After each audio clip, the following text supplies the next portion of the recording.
Hi, this is Ria and I'm with Metro CSG.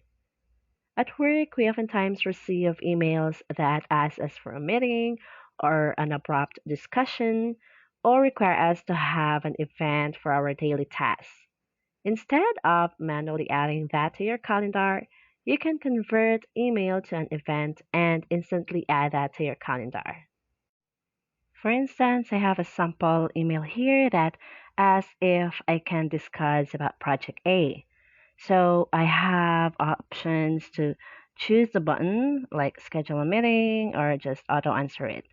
And I can also have option to click on the three button and choose the other reply options and choose reply all meeting. It will prompt me to my calendar that shows my availability where I can instantly book that event.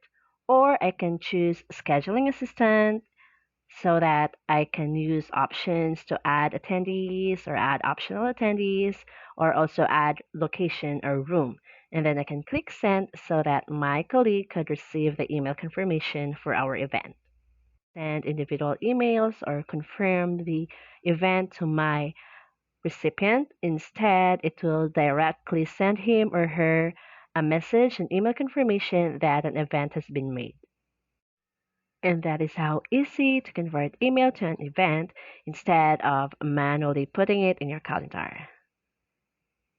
For more productivity and collaboration tips, like and subscribe to our channel. Thank you for watching.